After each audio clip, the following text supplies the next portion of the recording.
10th और 12th का result आ चुका है और अब लाखों पेरेंट्स अपने बच्चों का फ्यूचर डिसाइड करने वाले हैं। कोई medical, non medical, CA, UPSC, engineering, इन सब के बीच में निर्णय करने वाले हैं। लेकिन आपने कभी सोचा है कि अगर बच्चे का बेंट ऑफ माइंड कुछ और हुआ और हमने उसे किसी और फील्ड में डाल दिया तो उसका रिजल्ट कैसा होगा? वैदिक ज्योतिष के अनुसार हर फील्ड के कुछ स्पेसिफिक प्लैनेटरी कॉम्बिनेशंस होते हैं। आज मैं आपको बताऊंगा कि कौन से वो योग हैं जो बनाते हैं doctor, lawyer, engineer, CA, UPSC aspirants. नमस्कार, स्वागत है आपका प्लैनेट्स और नक्षत्राज समीर में। इंडिया में सबसे ज्यादा डिप्रेस्ड यूथ कहां से आते हैं? उन करियर्स से आते हैं जो उन्होंने अपने लिए स्वयं नहीं चुने। पेरेंट्स ने चुने, सोसाइटी ने चुने, रिलेटिव्स ने चुने। वैदिक ज्योतिष में प्रोफेशन सिर्फ 10th हाउस से नहीं देखा जाता। प्रोफेशन बनता है 5th हाउस की इंटेलिजेंस से, 6th हाउस के कंपटीशन से, 9th हाउस के विजडम से और 12th हाउस के समर्पण से, 3rd हाउस के हार्डवर्क से। इन्हीं सभी कॉम्बिनेशंस को मिलाकर के प्रोफेशन डिसाइड होता है। अगर हम बायोलॉजी यानी कि डॉक्टर की बात करें तो इसके लिए हमें सबसे पहले बच्चे का 5th हाउस देखना चाहिए, क्योंकि 5th हाउस है एजुकेशन का, 5th हाउस है इंटेलिजेंस का। अगर 5th हाउस और 10th हाउस के बीच में कोई कनेक्शन बनता है तो ये एक बहुत ही अच्छा योग है कि वो बच्चा मेडिकल साइंस में अच्छा काम कर सकता है। लेकिन 5th हाउस और 10th हाउस के अलावा हमें उसका छठा और 12वां भाव भी देखना है, क्योंकि छठा भाव जो है वो रोग का भाव है और 12वां भाव जो है वो हॉस्पिटल्स का भाव है। तो जो उसका प्रोफेशन है वो इन्वॉल्व करेगा डिजीजेस को ठीक करना और हॉस्पिटल्स में काम करना। तो 5, 10, 6 और 12 ये 4 हाउस ऐसे होते हैं, अगर इनके बीच में कोई स्ट्रॉन्ग कनेक्शन बनता है तो इसका मतलब ये है कि वो व्यक्ति जो है वो डॉक्टरी की फील्ड में आगे जाकर अच्छा काम कर सकता है। अगर इसके अलावा मैं आपको एक कैविएट बताऊं तो जो लोग सर्जन बनना चाहते हैं या जो हायर लेवल पे जाना चाहते हैं उन लोगों की कुंडली में मेजरली ये देखा गया है कि उनका जो चंद्र है वो एफ्लिक्टेड होता है, यानी कि चंद्रमा के ऊपर राहु की, मंगल की या शनि की छाया जरूर होती है, क्योंकि ऐसे ही लोग जो हैं वो दुखी लोगों का इलाज कर सकते हैं। तो डॉक्टरी के लिए इंपॉर्टेंट है 5वां घर, 10वां घर, छठा घर और 12वां घर। इन चारों में जब कोई कॉम्बिनेशन बनता है तो वो व्यक्ति डॉक्टरी की फील्ड के लिए बहुत उपयुक्त होता है। और सबसे इंपॉर्टेंट बात है कि जब आप नीट की तैयारी कर रहे हैं या 12th के एग्जाम दे रहे हैं या अपने प्रोफेशन का चुनाव कर रहे हैं, तब 5वें या 10वें के स्वामी की दशा भी चल रही है। तब ये जो कॉम्बिनेशन है, क्योंकि जो सबसे इंपॉर्टेंट चीज है आपके जीवन में वो है महादशा, कि कौन सी महादशा चल रही है ये डिसाइड करती है कि आप किस तरह की एजुकेशन में जाएंगे।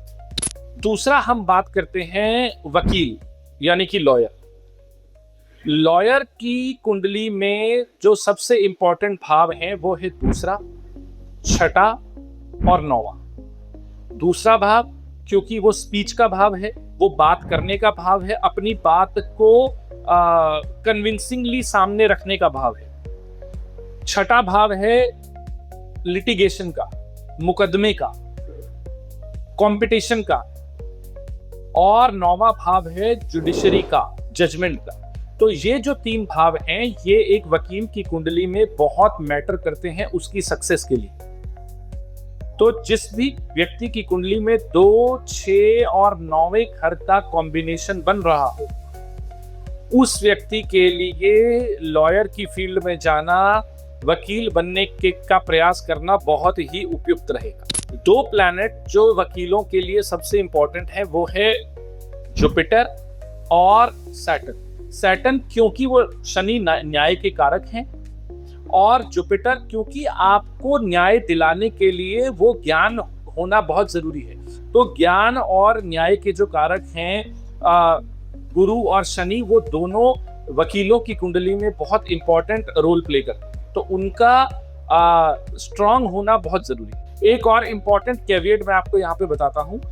आपकी कुंडली में जो अमात्य कारक होता है, अमात्य कारक मतलब जो प्लैनेट आपके कुंडली में सेकंड हाईएस्ट डिग्री पे, पहली डिग्री जिसकी हाईएस्ट डिग्री है उसे हम कहते हैं आत्म कारक, जो सेकंड हाईएस्ट डिग्री है उसे हम कहते हैं अमात्य कारक। तो जो अमात्य कारक है, अगर उसका भी कनेक्शन 2, 6, 9 भावों से बनता है, तो ये आप समझ लीजिए कि वो व्यक्ति किसी ना किसी तरीके से लॉयर की फील्ड से जरूर जुड़ा है। तीसरा आते हैं सबसे कॉमन और सबसे ज्यादा चुना जाने वाला फील्ड, जो कि है इंजीनियरिंग। क्योंकि जो एक बार इंजीनियर बन जाता है वो फिर उसके बाद कुछ भी बन सकता है। स्पेसिफिक इंजीनियरिंग फील्ड में जाने के लिए आपको आपके कुंडली में मेलेफिक जो ग्रह हैं, जैसे कि सूर्य, शनि, राहु, केतु, मंगल, क्योंकि जो मेलेफिक प्लैनेट्स हैं वो आपको टेक्निकल एजुकेशन देते हैं। अगर 5वें भाव का कनेक्शन किसी भी तरीके से 10वें भाव से बन रहा है और 5वें और 10वें भाव में मेलेफिक प्लैनेट्स बैठे हुए हैं, तो वो व्यक्ति टेक्निकल एजुकेशन की तरफ बायस्ड होगा और उसका इंजीनियरिंग फील्ड में जाना बहुत ज़्यादा मुनासिब और अच्छा सिद्ध हो। 5वां जो सबसे कवेटेड और सबसे डिजायर्ड और सबसे ज़्यादा मुश्किल जो करियर है वो है UPSC, IAS, IPS, IFS aspirants. अब देखिए, इस फील्ड में जाने के लिए आपको निरंतर हार्डवर्क की जरूरत पड़ती है। ये हर बच्चे के बस की बात नहीं है। तो इसीलिए इसमें देखिए, इसको समझना पड़ेगा। सबसे पहली बात जो इसमें सबसे बड़ा बैरियर होता है वो ये है कि बहुत ही स्टिफ कंपटीशन होने के बाद आपको लगातार 3 साल 4 साल मेहनत करनी पड़ती है एक कंपटीशन को पार करने के लिए, राइट। तो जो भी व्यक्ति यूपीएससी एस्पिरेंट बनना चाहता है उसे अपनी कुंडली जरूर चेक करानी चाहिए कि उसकी कुंडली में तीसरा भाव यानी कि सेल्फ एफर्ट्स का भाव, पराक्रम का भाव जो है वो बहुत मजबूत होना चाहिए। उसके बाद उसका छठा भाव बहुत मजबूत होना चाहिए, क्योंकि उसके अंदर इतनी शिद्दत और इतना दमखम होना चाहिए कि वो इतने स्टिफ कंपटीशन को पार कर जाए।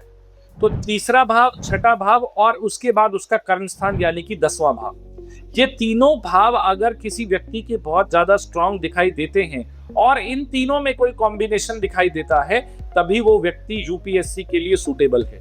हर व्यक्ति को सिर्फ आईएएस या आईपीएस को फिल्मों में देखकर उसके पीछे नहीं लग जाना चाहिए। आपको अपनी कुंडली भी देखनी चाहिए कि मैं किस चीज में अपना टाइम इन्वेस्ट करूं जो कि फ्रूटफुल भी होगा।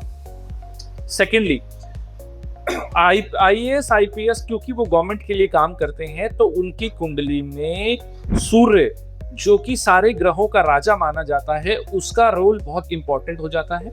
और साथ में जुपिटर जो कि एक मंत्री का रोल प्ले करता है। तो क्योंकि आप एक मंत्री के रोल में, एक एडवाइजर के रोल में गवर्नमेंट के साथ काम करेंगे, तो ये जो 2 प्लैनेट हैं, इन दोनों प्लैनेट की स्ट्रेंथ, इन दोनों प्लैनेट की प्लेसमेंट और तीसरा, छठा और 10वें भाव का कनेक्शन, ये बहुत इंपॉर्टेंट है आपके यूपीएससी क्लियर करने के लिए। तो जब भी आप इस फील्ड में जाएं, उससे पहले एक बार ये जरूर चेक कर लें कि आप अपना जो समय व्यतीत कर रहे हैं वो लॉजिकली कर रहे हैं कि नहीं। अब हम आते हैं उन लोगों पे जो हम सब लोगों को टैक्स बचाने के लिए प्रेरित करते हैं और बहुत ही ज़्यादा मैथमेटिकल फील्ड है जिसका नाम है चार्टर्ड अकाउंटेंट। चार्टर्ड अकाउंटेंसी जो है वो बेसिकली मैथमेटिकल फील्ड है। तो इस फील्ड में आपका मरकरी जो है, बुध ग्रह जो है, वो बहुत ज़्यादा प्रोमिनेंट रोल प्ले करता है। बुध और जुपिटर का कॉम्बिनेशन इस बात को पुख्ता करता है कि आप चार्टर्ड अकाउंटेंट बनने के काबिल हैं। आपके दिमाग में वो स्ट्रेंथ है, वो मैथमेटिकल स्टेमिना है कि आप इस चीज को आगे ले जा पाएंगे। सीए की कुंडली में जो सबसे इंपॉर्टेंट भाव होते हैं वो हैं दूसरा, 5वां और 10वां। दूसरा हाउस, सेकंड हाउस जो डिनोट करता है फाइनेंस। 5वां घर डिनोट करता है एडवाइस देना। 10वां घर है आपका कर्म स्थान। तो आप दूसरों को एडवाइस देते हैं, आपका काम दूसरों को एडवाइस देना है। किस चीज के लिए? पैसे के लिए। तो इसीलिए ये तीनों भावों का अगर कोई कॉम्बिनेशन या लिंक बनता है तो यह कुंडली उपयुक्त मानी जाती है कि हाँ, ये व्यक्ति चार्टर्ड अकाउंटेंसी में अच्छा काम कर सकता है। लेकिन इसके साथ साथ आपकी कुंडली में जुपिटर और मरकरी दोनों ही बहुत ही वेल प्लेस्ड होने चाहिए, क्योंकि ये एक बहुत ही टफ फील्ड है। हर व्यक्ति सीए का पेपर नहीं क्लियर कर पाता है। एंट्री तो सब ले लेते हैं, लेकिन उसके दूसरी तरफ पार निकल पाना बहुत मुश्किल है। मैंने सुना है शायद 2 या 3% ही रिजल्ट आता है उसका। तो अपनी कुंडली को पहले देखिए कि आपके अंदर इतना मैथमेटिकल अकाउंटेंसी का स्टेमिना है या नहीं है। अगर कोई व्यक्ति टैक्सेशन या रेवेन्यू की फील्ड में स्पेशलाइजेशन करना चाहता है तो वहां पे मंगल और शनि का रोल बहुत ज्यादा हो जाता है। इसलिए अगर आप एक स्पेसिफिक फील्ड चुन रहे हैं तो अपने दूसरे ग्रहों को भी चेक करिए। मैं आपको एक लाइव एग्जांपल देता हूं। मेरे पास एक स्टूडेंट आया था जिसके पेरेंट्स सबकी तरह, मेरी तरह अपने बच्चे को इंजीनियरिंग में भेजना चाह रहे थे। तो उन्होंने मुझसे पूछा कि क्या ये इंजीनियरिंग की फील्ड इसके लिए सूटेबल रहेगी। तो जब हमने उसकी कुंडली का एनालिसिस किया तो हमने ये पाया कि उसका फाइनेंस और एडवाइजरी पार्ट था, यानी कि जुपिटर और मरकरी थे वो बहुत ही स्ट्रांग थे उसकी कुंडली में, और मेलेफिक प्लैनेट्स का इतना इम्पैक्ट नहीं आ रहा था। तो मैंने उनको ये सजेस्ट किया कि आप इसे एक बार कॉमर्स की फील्ड में डाल के देखिए, rather than taking non medical. आज वो बच्चा सीए फाइनल क्लियर करके एक मल्टीनेशनल फर्म में काम कर रहा है। तो गलत करियर केवल जॉब नहीं बिगाड़ता है, वो इंसान का कॉन्फिडेंस, मेंटल पीस और बहुत कुछ खराब कर देता है। इसीलिए ये बहुत इंपॉर्टेंट है कि आप मेहनत करें और अपने ऊपर कॉन्फिडेंस रखें। लेकिन आप किस चीज के लिए बने हैं, आपका बेंट ऑफ माइंड किधर है, आपका इंक्लिनेशन किस तरफ है, उसे जानना भी बहुत जरूरी है, क्योंकि यही जो चीजें होती हैं आपके लॉन्ग टर्म के करियर में आपको सपोर्ट करती हैं। तो दोस्तों, जैसे कि हमने आज 5 प्रोफेशंस की बात की और मैं आशा करता हूं कि ये आपको बहुत सपोर्ट करेगा अपना करियर चुनने में और अपना भविष्य तय करने में।